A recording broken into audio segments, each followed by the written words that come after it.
Republican Twilo. No. Democrat Khalid Mooney. Strong yes. Republican Mr. Calvin Wimbish. No. Republican Twin Lee. No. NPA Dr. Usha Jain. No. Democrat Mr. Terrence Gray. Yes. Republican Mr. Peter Weed. No. Republican Latrice Jones. Absolutely no. Democrat Jeffrey Boone. Absolutely yes. NPA Jason Kalhalik. Yes. Democrat Mr. Maxwell Frost. Yes. Democrat Ms. Natalie Jackson. Absolutely yes. And Democrat Alan Grayson. Yes, and much more than that. All right, and we are going to start with you, Mr. Grayson, down for the next one. It has to do with gun safety following another spate, really an ongoing spate of mass shootings across America. Do you support universal backgrounds checks for all gun sales without exception? Mr. Grayson. Yes, I voted for that and also introduced the Freedom from Fear Just Act. a yes or a no, but thank you. Ms. Jackson. I'm sorry, could you repeat that? Do you support universal background checks for all gun sales without exceptions? When you say without exceptions, what does that mean? Just that, without exception. If there's a gun for sale, should there be a background check first? Yes. Okay. Mr. Frost? Absolutely. Mr. Hollick? Yes. Mr. Boone? Yes. Ms. Jones? No. Mr. Weed? Yes. Mr. Gray? Yes. Mr. Jane? Excuse me. Dr. Definitely, absolutely yes. Yes. Mr. Oh, you guys are doing, you don't need me here anymore. Go ahead. Mr. Yes. Wimbish. Yes. It's going on right now, so yes. Ms. Brown? Yes, and I voted All for right, it. and I think on that one we saw a little distinction among party members for those who are paying attention, which is what we were trying to hope to flesh out here tonight. Absolutely crystal clear. Okay, so last question in this particular lightning round. There's a new push by Senate Democrats, okay, to decriminalize marijuana at the federal level and let states set their own marijuana laws. Would you support that bill? I'm going to start in the middle, in the center, with Mr. Peter Weed.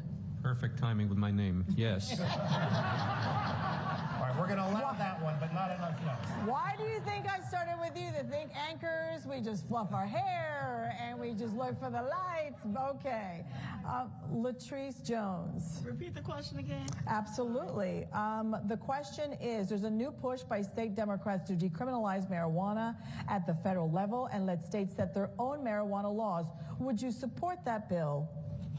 Yes. Okay, thank you so much for that. Mr. Jeffrey Boone. Yes. Okay, Mr. Jason Kalhalik. Yes. Mr. Frost. Yes, and full legalization. Miss Natalie Jackson. Yes, and people who have been incarcerated for marijuana should also have exceptions too. Mr. Grayson. Yes, I or voted no? for it and lined yes up or no? other votes Thank for you. it. Terrence Gray. Yes. Dr. Usha Jain. I am having a problem to understand. Is that you going to criminalize? Are you going to legalize marijuana? Is that what you're saying? Let me say it again. There's a new push by Senate Democrats to decriminalize marijuana at the federal level and let the states, okay, set their own marijuana laws. Would you support that bill, yes or no? No. Okay, thank you so much. Mr. Lee. Yes. Okay. No. Okay, Mr. Yes. Munir. Yes. Yes, and that's what's happening now. Okay, they're fired up about this All right, one, for good job. sure. Yeah, okay, so this is where we ask you again to raise your hands if you want to go ahead and answer this. So again, that wraps up that lightning round. Thank you for your responses. You have 30 seconds to respond to this, so remember that. High rent is pushing Central Florida families to the brink. I know every single person in this room watching right now is either impacted by this or knows someone who is. Cost for an average apartment, nearly, get this, $2,000 a month, with people reporting their monthly rent jumping $300, $400, and even $500 a month or more. My voice is going high because this is serious. What would you do to help deal with the rising rent crisis. 30 seconds. Again, we're back to raising your hands. Congressman Grayson.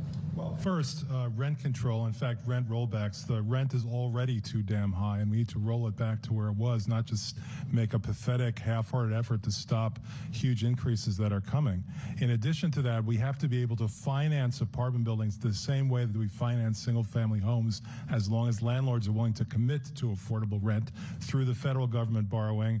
And finally, in addition to that, what we need is to have rent be tax deductible the way mortgage interest is. Okay, anyone else want to chime in on this? Yes, Ms. Jackson, go ahead. Once again, we have large corporations who are controlling the rent, and they are gouging people, basically. So what we have, it goes back to antitrust laws and making sure that we toughen up these antitrust laws so that we can allow small businesses to be involved in this. When you have large corporations who monopolize businesses, then you have a price gouging, and that's why we have these prices that we have. You see large corporations buying up swaths of homes and owning apartment complexes. We need to control that, and the government needs to have antitrust laws to control that. Thank we you do so have much. them. Okay, go ahead, Mr. Boone. I think what we need to do is bring developers as well as renters together. Bring that community together to understand each other's side. Because the one thing that we want to do is make sure we don't choke off investment and supply while at the same time not killing demand because the price is too high. So they need to be able to come together, and that's what I'm all about, bringing both sides together to find solutions, though. We can't have a polarized situation that we cap rent and it chokes off investment and developers aren't interested in bringing supply to Orlando. Ms. Jones, what's your opinion on this?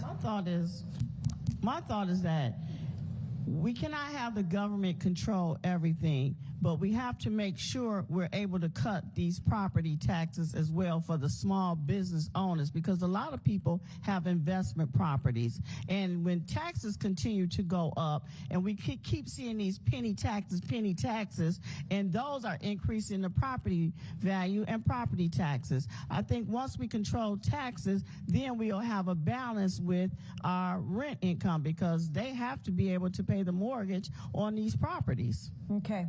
Yep, out of time. There's the red. Go ahead, Mr. Lee. It's the time for us to change the way that we do the business, that we have to manufacture small house, and we have to use 3D printer technology to build more house under $100,000 house with the concrete and slab. I'm not talking about mobile home. So that is how you bring the house down, because we don't have enough inventory. So in order to keep the price down, we have to have inventory, and we have to get more manufactured in America so we can control the inventory, not from the China. Out of time on this one. Go ahead, Mr. Wimbish. You said before about taxes. Everybody's affected by the taxes. Those who are renting, those who own the properties, they have to pay taxes, from the property tax to the maintenance of the homes that they're renting out. When we are causing more weight on them who are trying to have homes for people to live in and not giving them any relief, we're not doing them any good. They're small businessmen and women just like we are, but we have homes that need to be subsidized and supported by the state as well as the federal. Okay, who else wants to chime in on this? Mr. Gray, go ahead, sir. Thank you very kindly. I think we have to create tax incentive for these persons that own these apartment complexes, for them to see the benefits of not raising the taxes but receive the tax incentives. Secondly, I think we need to find our way to begin doing something that the Methodist Church has done forever, parsonage idea. How can we get corporations to connect with the persons who find themselves working for them and providing housing as an incentive, thus creating a better market so that the persons do not have to find themselves losing the ability to be able to home their homes at the same time. I'm sorry. Thank you. Okay, I'm looking at the red going, wait a minute. Go ahead, Mr. Munir. Trying to control the rent is just one side of the story. I was in discussion today with having a real estate background, being a realtor, in discussion with some of the people in the industry. If you're going to do that, then you have to look at the landlord side of it as well. How are we going to help him to control his costs, which is a mortgage rate, which is the cost of construction, which is the property tax, etc. So it has to go hand in hand with his side as well. Thank you so much for that. Mr. Weed. the solution, and what I did just yesterday morning was meet with the World Housing Solutions Company to develop areas of homes that are affordable, single-family homes that people could buy for less than $100,000, and they're done with composite materials that are plentiful, that they make out of old tires. It's incredible, and it's a great opportunity to increase the market and bring the prices down. Thank you. Thank you for your answer. Yes, go ahead, Ms. Lowe. It's all about supply and demand. So regardless if you have a tiny little post stand for a house or a gigantic mansion, what costs today may not be the same cost tomorrow. So what do we have to do? It's not rent control. Rent control is not going to help the community. Let's look at taxes, control on taxes, control on insurance. I mean, we have to look at how we can make it affordable for homeowners to be able to pass on that cost to the renters. Thank you. Thank you very much.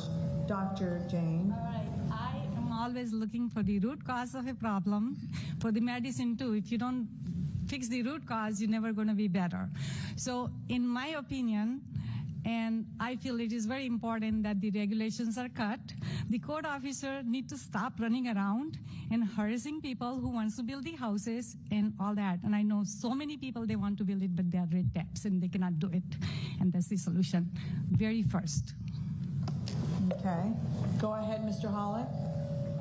I agree with a lot of what's already been said, but I think one thing that comes to mind is what's going on right now in Osceola County. If there can be federal support to help expand programs that convert maybe old hotels or old abandoned properties, inventory that exists to create a short gap solution for a problem that exists today. Get people in homes today while we work on some of those longer term solutions. Okay, thank you for your time. Did you want to chime in also, Mr. Frost? Go ahead, please, sir. I mean, look, I'll say this. If my rent didn't go up 33% in a month, I would still be in the same place.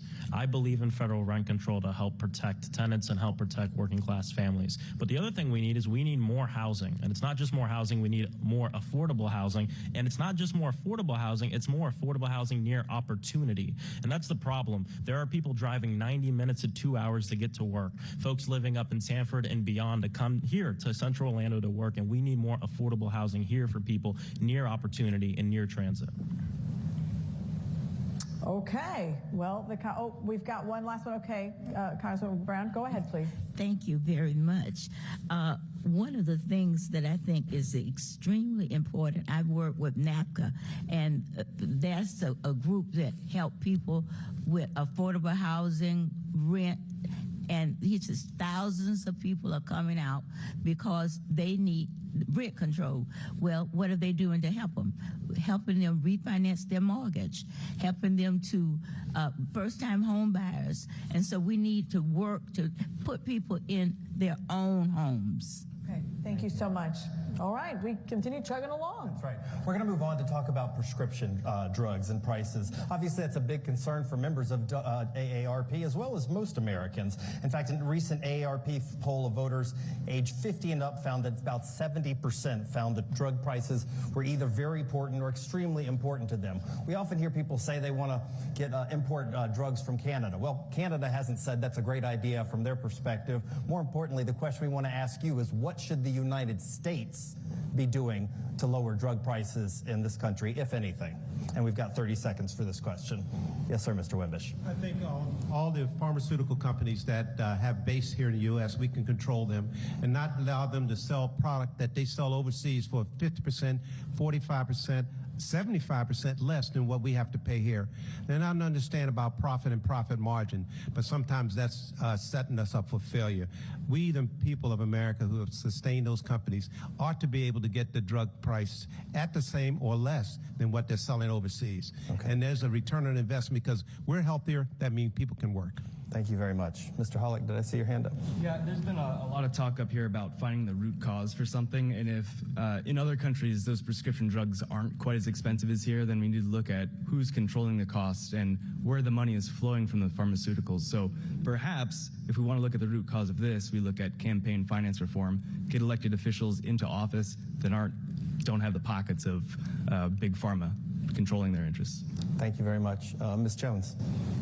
I think the first thing we need to do is deal with the regulation. I will say the government has to start regulating some of these prices and what is being purchased from the medical industry as well. Because, for example, my husband's medication is $5,000 a month. And if we didn't have a subsidy, we couldn't afford that because we're the average working people, just like everyone else is in this country. That part the government owes us a responsibility to regulate pharmaceutical. Okay. Thank you very much. Yes, sir, Mr. Gray. Thank you very kindly. 2 words. We need to regulate and then push for more generic. I'm a person who's had major surgery, and if it was not for the generic brands of what I'm able to take, my pocket would be hurting. We've got to mandate the regulations for prices, but also force generics to be provided in order to help our constituents. Okay, thank you very much. Yes, sir, Mr. Grayson. Well, let's talk about what we've done already. Congresswoman Brown and I voted for Obamacare, which cut prescription drug costs by $150 billion. That's $500 for every single person in this country. And we defended that more than 50 times by voting to keep Obamacare in the law when the Republicans tried to kill it off. Let's also note that in addition to that, we closed the donut hole, which is the cost that seniors were actually paying for drugs. We closed the donut hole year by year, step by step, so that seniors paid $4,000 less per year. We need to allow importation, we need to allow negotiation, but look at what Congresswoman Brown and I already did. Thank you very much. Seemed like a good plug for Congresswoman Brown there. Yes, ma'am. One of the things that I insisted the Department of Defense and Veterans Affairs negotiate the price of the drugs. So we keep the cost down for the veterans, TRICARE, and others, and we need to do that for everybody. Okay, thank you very much. Yes, sir, Mr. Boone. I think we had a good step last night or yesterday with Senator Manchin and Senator Schumer clearing the way for Medicare to be able to negotiate directly with the prescription companies to be able to lower some cost. We also have to look at maybe perhaps some more competition, perhaps from foreign competition. And I think that's the way we try to bring the cost down, more supply. And also that's the best prescription for it. Okay. It's better than having to go to drugstores and look at GoodRx in front of the counter. Thank you. Ms. Lowe, I think I saw your hand up a moment ago. I pretty much agree with what I have heard. Importantly, we need to negotiate the price of these drugs. You know, I went to my dentist the other day, and I just got insurance, dental insurance, and it's surprisingly the price that I paid without insurance is a lot higher than that price that I pay with insurance. So we need to take a look at how where these costs are being passed down to those of us who don't have insurance. Thank you. Mr. Munir, did I see your hand up? There's nothing like healthy competition in order to bring the prices down. So, as you mentioned, the supplies from Canada, etc., I'm in favor of opening it all up. It's the only way to control the drug companies to bring their costs down is to open up and have healthy competition from overseas. Okay, thank you very much. Yes, sir, Mr. Weed. Well, that's pretty much exactly what I was going to say. We need more competition. We need more manufacturing. We need to put people to work and create the generics, as we were saying, and give enough in the market that the prices will come down. We could negotiate all day and night long, but if you don't have the product and they have these exclusivities that last for several years, we need to adjust that to make it more competitive. Thank you very much. I think I saw Mr. Frost. Yeah, I mean, just a few weeks ago, I went to go pick up my EpiPen, and it was over $300, and I had to pull up my GoodRx app to get that. Prices are way too high for prescription drugs. And when someone mentioned that overseas they pay a lot less, and that's 100% true. What do those countries have in common that we don't? They have single-payer health care where there is one entity that is negotiating with these pharmaceutical companies. So that has to be the end-all, be-all. No one in this country should spend more than $200 a year on their medication. Okay. Right. Well, Ms. Jackson's nodding with you. We'll go to her. Yeah, I agree with everything Max said. I also agree with the making sure that we are not being price gouged because prices are less expensive out of the United States, in the United States. And I also think we need to make sure that Medicare and other health insurance have a cap. So that's what we saw last night that you referred to, Mr. Boone. And I think that is how, once again, we control these prices. All right, anybody else? I think we're going to, okay, Dr. J. Yes. I think, again, I would say that the regulation needs to be cut down.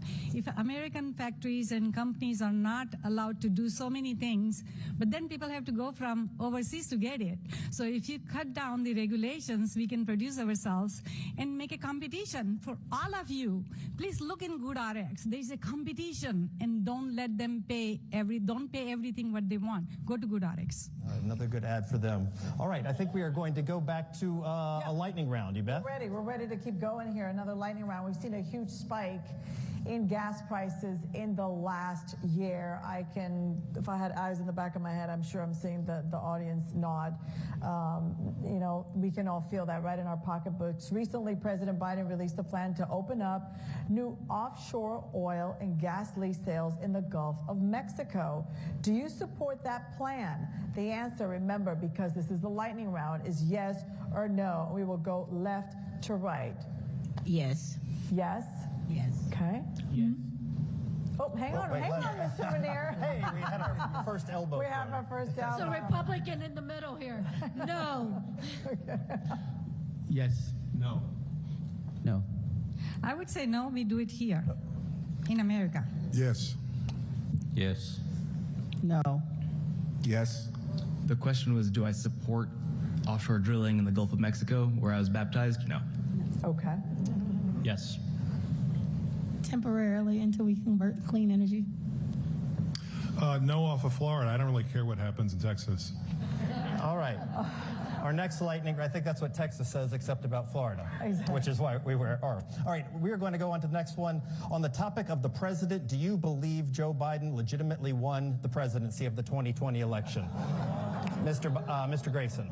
Oh my God, yes. Yes. Absolutely. Yes. Yes. No. No. Absolutely yes.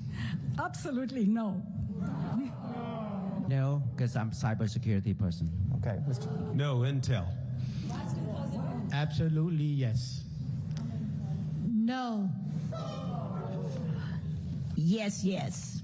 Thank you very much. Okay, so listen, for this particular question, instead of yes or no, we're going to shake things up.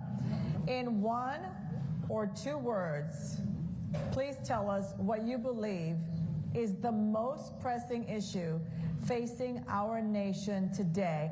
We will start in the middle with Mr. Weed. Question, please. One more time. Of course, I will repeat it, absolutely. Instead of yes or no, just to reiterate, in 1 or 2 words, please tell us tonight what you believe is the most pressing issue facing our nation today.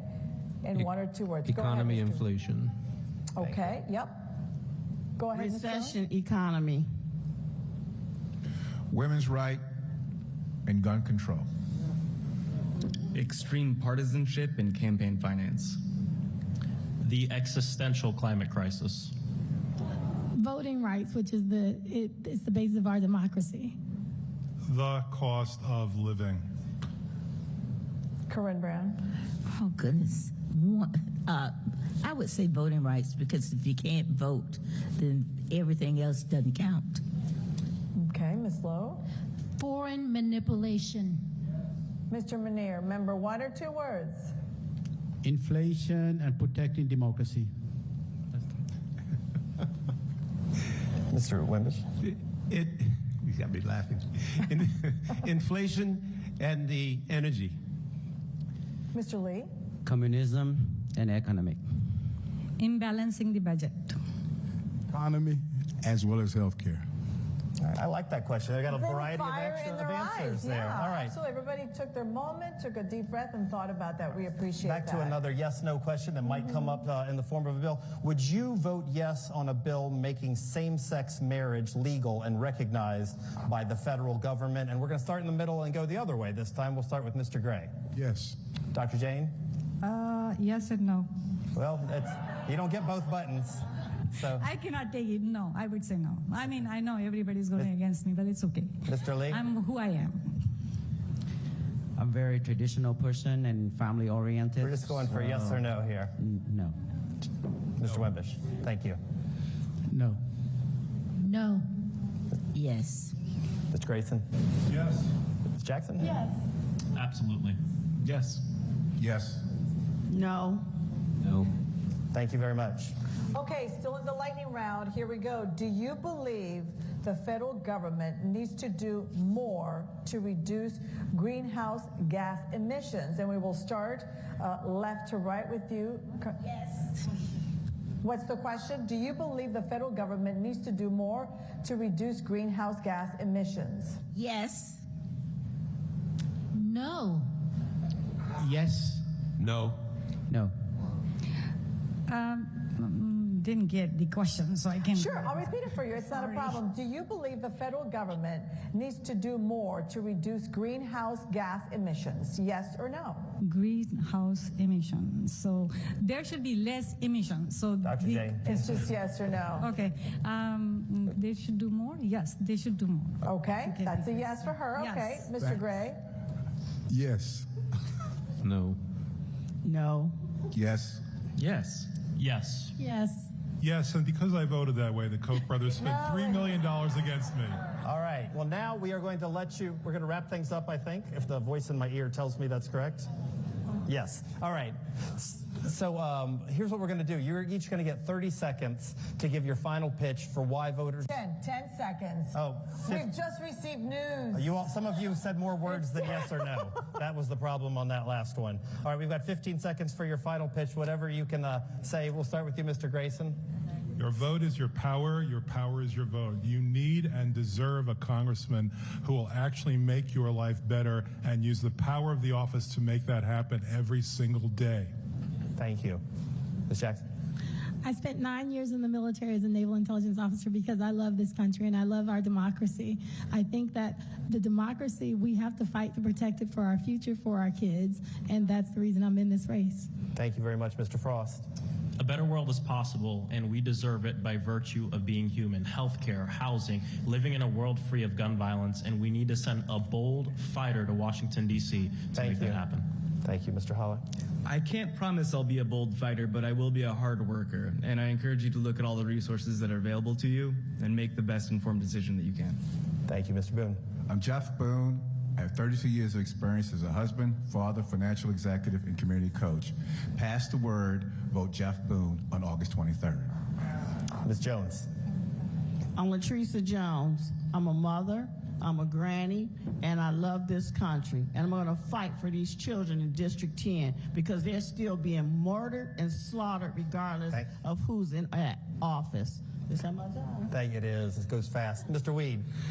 I'm Peter Weed. I've been involved in the community for over 36 years. I've already been doing the job from the outside, and now I want to get on the inside and carry it a step further. Please vote for Peter Weed with a smile. Excuse me. Mr. Gray. My name is Terrence Gray, and once again, I'm a son who's buried his parents. I'm a grandfather who has a future ahead of him. I'm passionate because of them. Vote for me. We're running out of time, Dr. Jane. All right. I am a stable, able, and dependable doctor who has been serving the community for 37 years. I'm helping everybody. I'm getting a blessing from everybody every day. Thank you, And I'm going beyond. Mr. Lee. I grew up in Pine Hill. As a Cram Hill, I'm going to Capitol Hill. I will fight for American. Vote for me because I will do everything that I can for the Mr. people. Wimbish. Christian, conservative, constitutionalist with common sense. I've gone in harm's way in the military. I'll do it for my constituents. I will fight for you 110%. Thank you, Mr. Veneer. My 17 years in banking and 30 years in building my own businesses, my deep commitment to my community and my country is why I'm running. Thank you, Ms. Lowe. I am an entrepreneur, a real estate investor, a wife, and a mother, and I am going to Congress to represent you and protect my family as well as your family. And I hope to get your vote. Thank My you. name is Twee Lowe. Thank you, Ms. Brown. I'm Corrine Brown. I've been elected for 24 years serving Orlando. When I came here, for 25 years, they tried to get a VA hospital. I got 9. Thank and the you. best one is here, votecorrine.com. Thank you so much. Okay, thanks for being with us tonight. We appreciate it. Remember to go to the polls on the primary, August 23rd. I'm Yvette Swan. I'm Scott Maxwell, and thank you all for joining us here tonight.